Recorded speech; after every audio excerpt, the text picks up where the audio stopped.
사랑과 은혜가 충만하신 하나님 아버지, 이 저녁 저희를 이곳에 불러주시고 또 예배자로 세워주심에 감사를 드립니다. 주님, 이 시간 우리가 어떠한 모양 어떠한 모습으로 왔던지 이 예배 가운데 임재하실 주님만 바라보며 주님 한 분께만 집중하는 이 예배 자리 되기를 소망합니다. 복잡한 우리의 심령 가운데 주님께서 평안함으로 인도하여 주시고 오로지 주님 말씀 앞에 온전히 세움받는 우리 모든 성도들 될 수 있도록 주님 붙들어 주시옵소서. 찬양을 통해 열려진 우리의 심령 가운데에 진리 되신 주님의 말씀으로 이 시간 채워나가길 소망합니다. 말씀을 전하는 자나 받는 자나 정말 주님의 말씀 앞에 아멘으로 화답하게 하시고 적나라하게 말씀 앞에 드러난 우리들의 모습을 바라보며 또 회개할 수 있도록 주님 인도하여 주시옵소서. 시작하는 시간입니다. 마치는 시간까지 사탄막이 틈타지 않게 하시고 주님께서 기뻐 받으시는 온전한 예배의 자리로 함께 나아갈 수 있도록 주님 은혜 베풀어 주시옵소서. 이 모든 말씀 살아계신 예수님 이름으로 기도드렸습니다. 네. 반갑습니다. 우리 성도님들 지난 3일 동안 잘 지내셨죠? 지난 주일에는 우리 반송성서침례교회와 또 우리 청년학생부가 또 함께 축구 교제로 또 하나님께 영광을 돌렸습니다. 4대1로 저희 교회가 이겼습니다.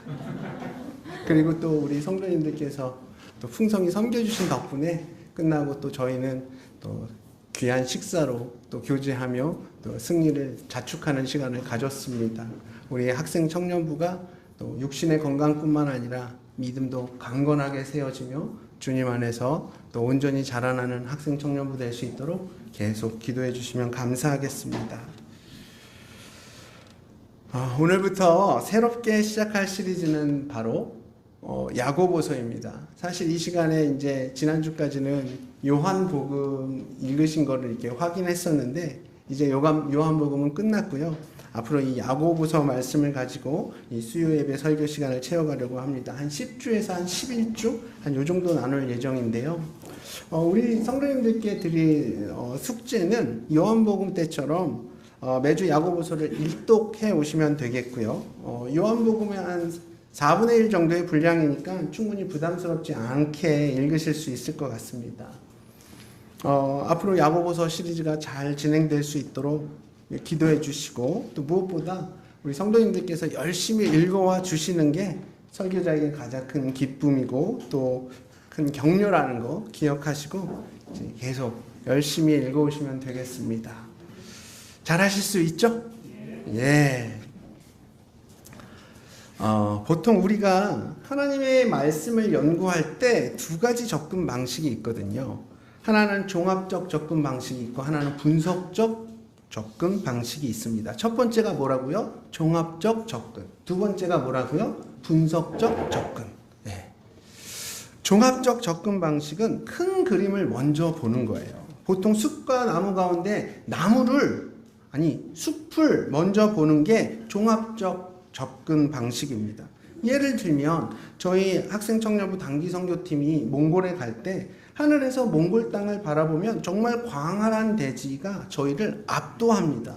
푸른 초원 위에 그렇게 솟아나 있는 산맥과 그 사이를 흐르고 있는 그 강줄기들, 곳곳에 세워져 있는 게르까지 아름다운 몽골의 초원을 하늘에서 보는 그 맛은 정말 아주 특별한데요. 이런 몽골의 광경은 하늘에 올라와야지 볼 수 있거든요. 그런데 비행기가 높이 올라가면 올라갈수록 저희는 몽골에 대한 세세한 광경들을 놓치기 쉽습니다. 여기서 분석적 방법이 나오는 거예요. 분석적 접근법은 종합적 접근 방법과는 정반대로 한 곳을 깊이 파내려가는 작업입니다. 숲이 아니라 나무를 보는 거죠. 가령 저희 단기 선교팀이 몽골을 제대로 알기 위해선 하늘 위에서 몽골을 내려보는 것으로도 몽골을 알 수 있겠지만 몽골 사람들 속에 뒤섞여서 함께 사역을 하고 그들의 문화를 배워가면서 삶을 나눈다면 몽골에 대해 좀 더 깊이 있게 이해할 수 있겠죠. 그렇다면 성경을 연구할 땐 이렇게 종합적 접근 방식과 분석적 접근 방식, 이 두 가지 방법이 있다고 했는데 이 두 가지 중에서 더 중요한 건 뭘까요? 종합적 접근 방식이 더 중요한 것 같다. 손 한번 들어주세요. 종합적이 중요하다. 네, 용감하게. 네, 이렇게 드시면 돼요. 아니다. 분석적 접근 방식이 더 중요하다. 숲보다 나무가 진짜다. 이렇게 생각하시는 분 계십니까? 왜 아무도 안 드시죠? 너무 비겁한 거 아닙니까? 제3의 방법. 제3의 방법 있으세요? 손 드실 거? 둘 다. 역시 센스 있으세요. 예. 사실 어느 분석법이 더 좋다 이런 질문 자체가 사실 무의미합니다. 우리가 성경을 통해서 하나님의 뜻을 제대로 알기 위해서는 두 가지 방식 다 필요하거든요. 물론 좀 더 이상적인 순서는 있습니다. 일단 전체를 먼저 본 다음에 그 다음에 다시 부분과 전체를 연결하면서 부분을 깊게 들어가는 거예요. 예를 들어서 몽골에 대한 대략적인 이해와 단기 선교의 그런 계획들을 큰 틀로 이렇게 짜 놓는 거죠. 이게 종합적 접근이고, 그리고 나서 현지 사람들과 직접 만나고 그들과 함께 사역을 이뤄가면서 처음 짜놓았던 계획들을 그 뼈대로 해서 일정마다 조금씩 수정 보완을 해서 단기 선교를 이뤄가는 거예요. 이게 분석적 접근입니다. 이런 식으로 종합적 접근을 통해서 그 틀을 짜고 그 가운데 분석적 접근을 하는 식으로 단기 선교를 채워가면 이거만큼 완벽한 계획이 어디 있겠습니까? 바로 이겁니다. 우리 성도님들께서 한 주에 한 번씩 야고보서 전체를 읽어 오시는 게 뭐예요? 종합적. 제가 그리고 정한 본문을 가지고 좀 더 깊고 자세하게 설교를 하는 거예요. 이게 분석적. 저희 수요 예배가 그냥 아무런 규모도 없이 그냥 기존 정해진 방식대로 이렇게 진행되는 게 아니라 이렇게 꽤 과학적이고 분석적으로 준비되어지는 겁니다. 아시겠죠? 올해 초부터 저희가 바울 서신을 함께 나눴던 기억이 있습니다. 그때 서신서가 뭐라고 했죠? 편지 형식으로 쓰여진 성경이라고 했죠. 특히 사도 바울이 쓴 로마서, 갈라디아서, 빌립보서와 같은 서신을 뭐라고 하죠? 바울 서신이라고 했어요. 바울이 썼으니까요. 근데 신약에는 바울 서신 외에도 또 다른 서신서들이 있죠. 가령 히브리서, 야고보서, 베드로 전후서, 요한 1, 2, 3서, 유다서, 이런 걸 일반 서신이라고 말하는데, 이 서신서들은 어떤 특정 교회나 한 개인에게 보낸 편지가 아니라 한 지역에 있는 여러 교회에게 보낸 편지였어요. 그러니까 각 교회는 받은 편지를 자기만 보고 자기만 보관하는 게 아니라 다른 교회에도 이렇게 돌려가면서 읽었습니다. 그래서 이 일반 서신을 뭐라고 하냐? 공동서신 혹은 회람서신이라고도 부릅니다. 그러니까 일반 서신, 회람서신, 공동서신, 이 세 가지 단어는 똑같은 의미인 거예요. 오늘 일반 서신 중에 하나인 야고보서에 대한 배경과 간단한 핵심 메시지를 세 가지 질문과 함께 여러분과 함께 나눠보기를 원하는데요.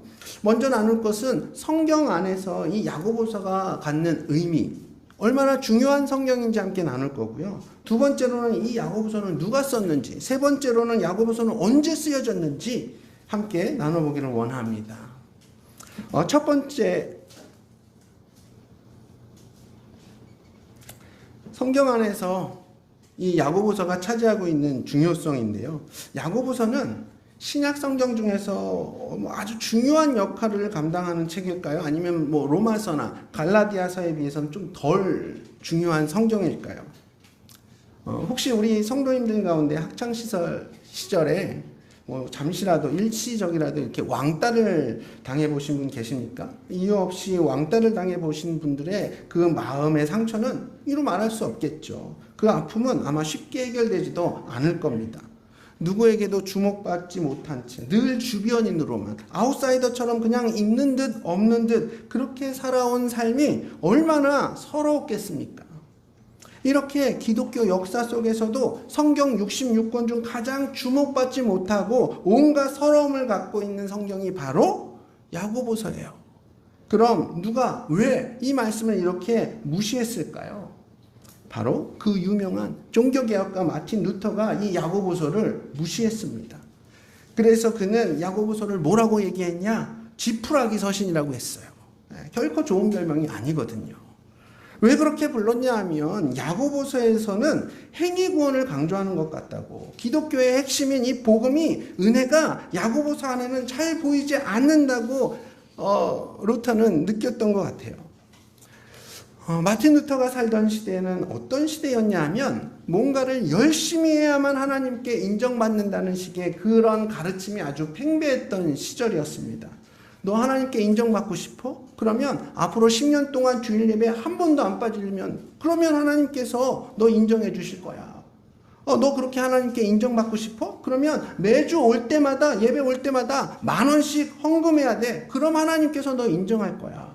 아니, 이런 식으로 마치 내 행위를 통해서 어떤 성과를 내거나 내가 희생을 하거나 이렇게 해야지만 하나님께 인정받을 수 있다는 이런 식의 잘못된 가르침들이 교회 가운데 만연했던 시기였어요. 그러니까 그때는 어떤 메시지가 상대적으로 중요했겠어요? 네가 뭘 하지 않아도 하나님은 널 사랑하신단다. 은혜의 하나님이시다. 이게 중요한 메시지겠죠. 그래서 마틴 루터가 오직 믿음, 오직 은혜, 오직 말씀, 이것을 외치면서 종교개혁까지 이뤄낸 거예요. 그런데 야고보서의 말씀은 그 당시 마틴 루터와 안 어울리는 거예요. 야고보서를 보면 여기에는 은혜가 잘 보이질 않아요. 믿음으로 얻는 구원이 아니라 마치 행위 구원을 가르치고 있는 것 같아요. 그래서 마틴 루터는 야고보서를 지푸라기 서신이라고 말한 겁니다. 이후로 줄곧 야고보서는 이 땅의 성도들에게 괄시 아닌 괄시를 받아온 거예요. 그럼 야고보서는 주님 오실 때까지 성도들에게 주목받지 못하는 이 왕따 같은 성경이 되어야 할까요? 절대 그렇지 않습니다.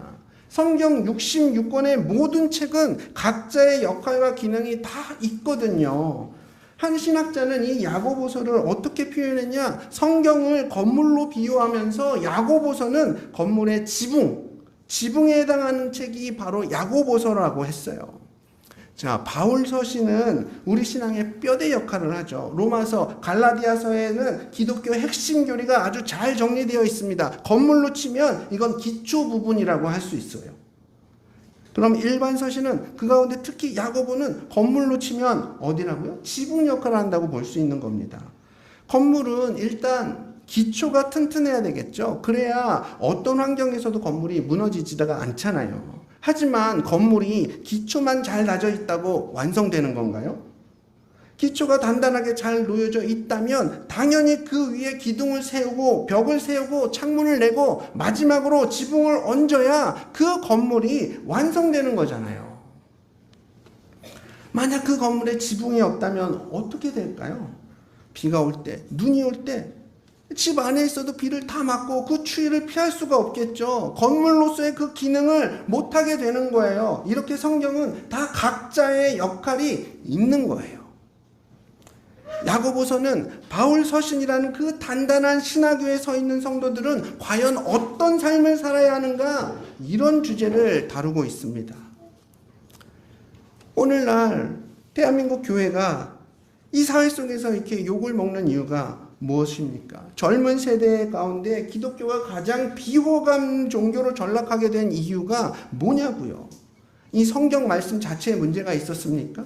아니면 그 말씀을 실천하는 우리의 태도 때문이었습니까?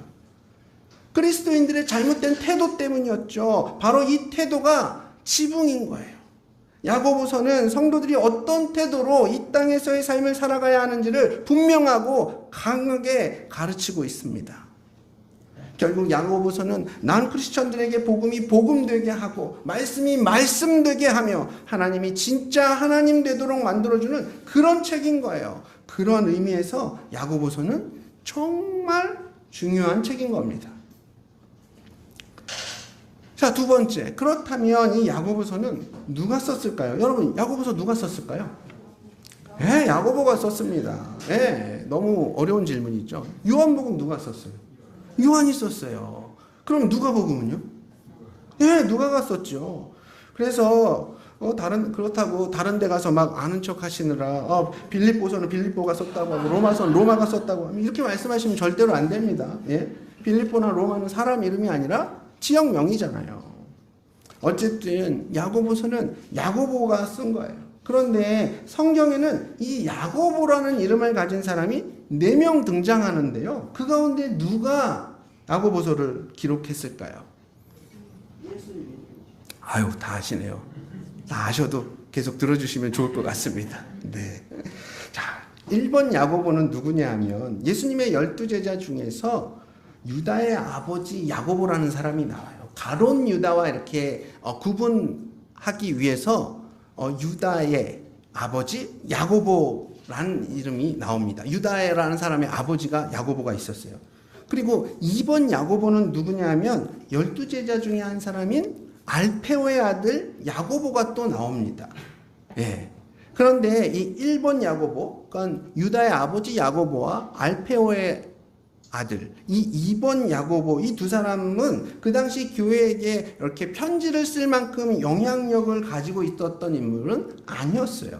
그래서 이 야고보서의 저자로 보기에는 이 두 사람은 좀 다소 무리가 있습니다. 자, 그러면 3번 야고보는 누구냐? 12제자 중에서 세베대의 아들 야고보라고 또 있습니다. 복음서에 보면 예수님께서 특별히 3명의 제자를 더 다른 데도 데리고 가고 이렇게 흔히 말하는 수제자 3명이 나오는데 누구예요? 첫 번째가 베드로, 요한, 그리고 야고보. 이 야고보가 바로 세데베의 아들 야고보입니다. 그래서 보통 알페오의 아들 야고보를 작은 야고보, 그리고 이 세베대의 아들을 큰 야고보라고 이렇게 부르기도 하는데, 세베대의 아들이 키가 크고 등치가 좋았다라는 뜻이 아니라 영향력이 더 컸던 야고보가 큰 야고보, 세베대의 아들 야고보, 영향력이 작았던 야고보가 알페오의 아들 야고보라는 거죠.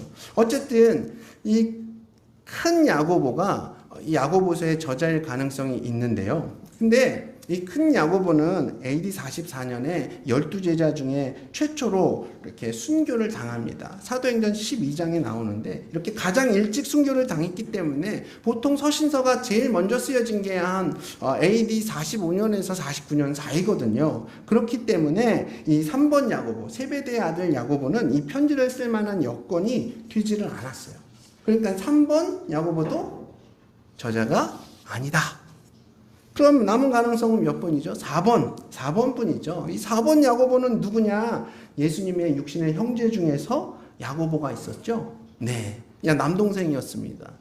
예수님의 남동생 야고보는 사실 예수님을 안 믿었어요. 어린 시절 같이 빨개 먹고 목욕도 하고 엄마한테 혼나기도 했던 그 형이 어느 날 갑자기 하나님의 아들 메시아라고 하면 누가 믿겠습니까? 그런데 부활하신 예수님을 보고 이 야고보가 이제 회심을 하기 시작했습니다. 자, 우리 야고보서 1장 1절을 한번 같이 읽어보실까요? 1장 1절. 자, 시작. 하나님과 주 예수 그리스도의 종 야고보는 흩어져 있는 12지파에게 문안하노라.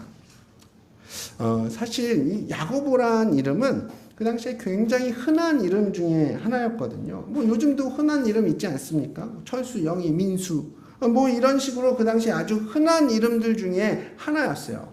그런데도 1장 1절을 보시면 야고보는 자신에 대해서 별도의 많은 설명을 하고 있지 않죠. 아니, 동명이인들이 꽤 많았을 텐데 자신이 어떤 야고보인지에 대한 구체적인 설명이 없는 거예요. 이걸 보면 저자 야고보는 어떤 사람이었을까요?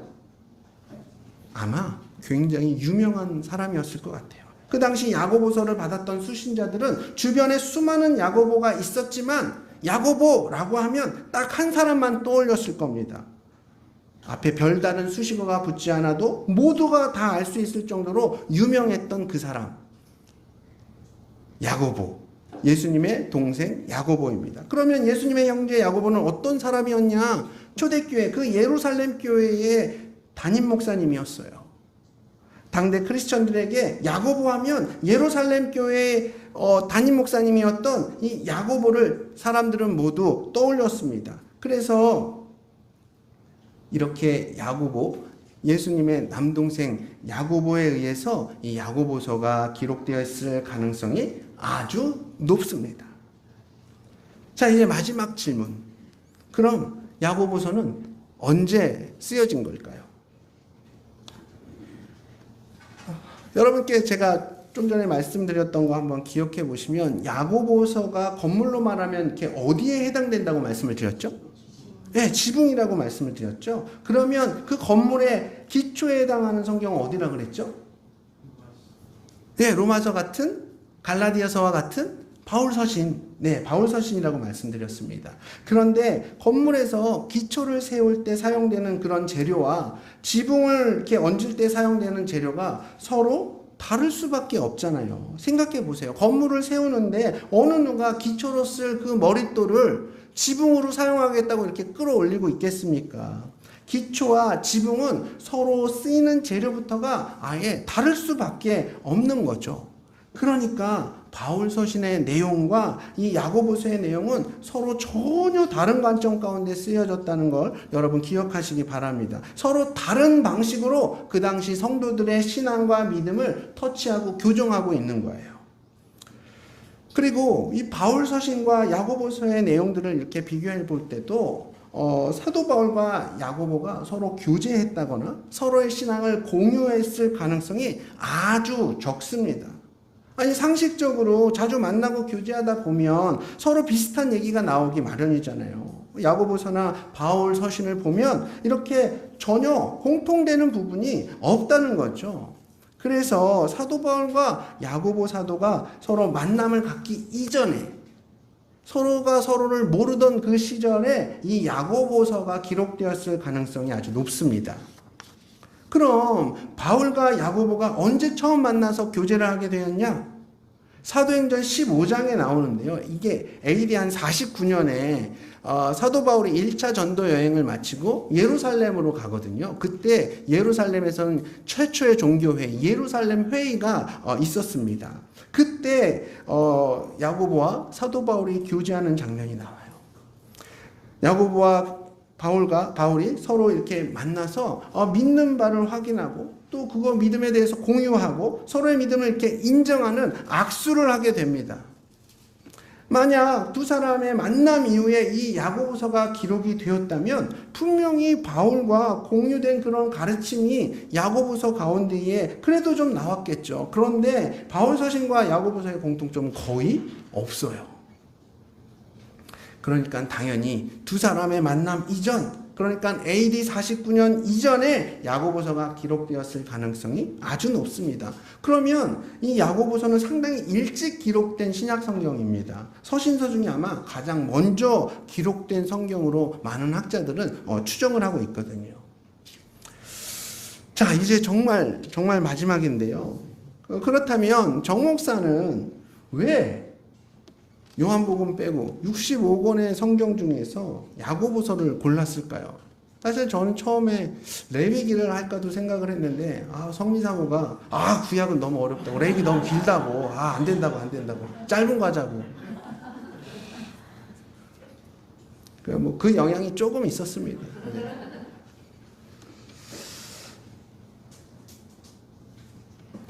왜 하필 야고보서를 여러분들과 함께 나누려고 할까요? 왜냐하면 지금 우리가 살아가는 이 세상이 공정하지 못하고 아주 삐뚤어져 있기 때문입니다. 그러다 보니 우리 신앙도 믿음도 이런 오염된 가치 속에서 막 휩쓸리고 이리 갔다 저리 갔다 갈피를 못 잡고 있는 거예요. 저는 오늘날 가장 큰 문제 중에 하나를 꼽으라면, 물론 많은 문제들이 있죠. 그 가운데도 하나를 꼽자면 물질 만능주의가 아주 큰 기독교인들, 우리 믿는 자들에게 큰 문제라고 생각을 합니다. 만모니즘이라고도 얘기를 하는데 2000년 전이나 지금이나 많은 사람들의 마음속에는 사람보다 돈이 더 중요한 거예요. 사람을 위해 돈을 버는 게 아니라 돈을 위해서 우리가 사람을 사용하고 또 심지어 사람을 죽이기도 하는 겁니다. 예나 지금이나 똑같아요. 아니 요즘 세상에 돈으로 안 되는 일이 없죠. 돈이 모든 것을 좌지우지합니다. 유치원생이나 초등학교 어린애들한테 한번 물어보십시오. 넌 커서 뭐가 되고 싶니? 그럼 애들이 뭐라고 대답하는 줄 아세요? 대부분의 아이들의 장래의 희망이 부자 되는 거예요. 부자. 장래의 희망이 뭐야? 부자요. 이런저런 어떤 좋은 부자요, 아니면 선행을 많이 하는 부자요, 이런 게 아니라 그냥 돈 많은 부자가 아이들의 장래의 희망이 된 지 꽤 오래되었습니다. 청소년들에게도 그저 돈 많이 버는 직업군이 꿈이에요. 저희 윤수도 장래희망이 뭔지 아십니까? 윤수의 장래희망은 대기업 입사가 장래희망이에요. 아니 고작 하나님께서 윤수를 대기업 입사시키려고 이 땅에 보내셨겠습니까? 그런 꿈을 꾸고 있는 아이의 모습을 볼 때마다 제 마음이 무너집니다. 너무 안타까워요. 그럼 어른들은 어떤가요? 사실 애들이 이 지경이 된 건 또 어른들의 책임이 더 크겠죠. 어른들도 별반 다르지 않습니다. 돈이 모든 선택의 1순위가 되기 1수입니다. 물론 돈 좋죠. 돈을 싫어할 이유가 없습니다. 그리고 돈은 우리가 살아가는데 꼭 필요한 거예요. 아니 그렇다고 돈이 우리 인생의 본질이 될 수는 없습니다. 우리 인생에 너무 돈이 중요합니다. 그런데 돈이 우리 인생의 목적이라고 말할 수는 없는 거잖아요. 야고보서는 바로 우리가 처한 이런 상황들을 반영하고 있고 이런 상황 속에서 잉태된 많은 문제들이 야고보서 전체에 깔려 있습니다. 야고보서 1장을 보면 부자들의 교만을 꼬집고 있고요. 야고보서 2장을 보면 비싼 옷에 금가락질을 한 사람들은 딱 보자마자 사람들이 어떻게 해요? 좋은 자리에 여기 앉으세요 이렇게 하잖아요. 반면에 가난한 사람한테는 어떻게 해요? 서 있든지 말든지 신경도 안 쓰잖아요. 이런 불평등에 대해서 야고보서는 지적합니다. 야고보는 바로 돈이라는 목적이 이끄는 삶의 모습을 날카롭게 지적합니다. 또한 신앙이라는 목적이 이끄는 삶이 아니라 돈이라는 목적이 이끄는 삶의 모습을 교정해주고자 합니다. 여러분, 야고보 사도가 우리에게 무슨 말을 하냐면 영혼을 능히 구원할 말씀을 온유함으로 받으라고 말해요. 우리 야고보서 1장 21절 말씀 함께 읽겠습니다. 1장 21절. 자, 시작. 그러므로 모든 더러운 것과 마음에 심어진 말씀을 아멘. 아니 우리가 말씀을 안 받았나요? 아니요. 말씀 받았죠. 우리 다 성경 가지고 있잖아요. 말씀 받았습니다. 우리가 하나님 안 믿습니까? 우리가 믿죠. 예수님을 우리의 구세주로 믿습니다. 야고보서 이 편지도 믿는 사람들한테 썼잖아요. 그런데 왜 말씀을 받으라고 말하는 걸까요? 이미 말씀을 받은 사람들한테 왜 또 말씀을 받으라고 말하는 거냐고요. 받았는데 안 받은 것처럼 사니까요. 성도들은 예수님으로부터 가장 값진 용서를 받았는데 그 값진 용서를 받고도 전혀 용서를 받아보지 못한 사람처럼 살고 있는 겁니다. 십자가의 은혜가 우리 안에서 철철 넘치고 있는데 근데 그걸 받아본 적이 없는 사람처럼 살아가고 있는 성도들을 향해서 야고보서의 말씀은 거룩한 변화를 촉구하고 있습니다. 이 땅에 많은 성도들이 교회 안에서 그저 입을 열고 찬양하고 말씀도 듣고 예배 마치면 그냥 밥도 같이 먹으면서 이런저런 교제도 합니다. 그 어떤 형식과 습관에 떠밀려서 우리의 신앙생활이 그냥저냥 이어져 가고 있을 때가 있어요. 구원도 받았겠다.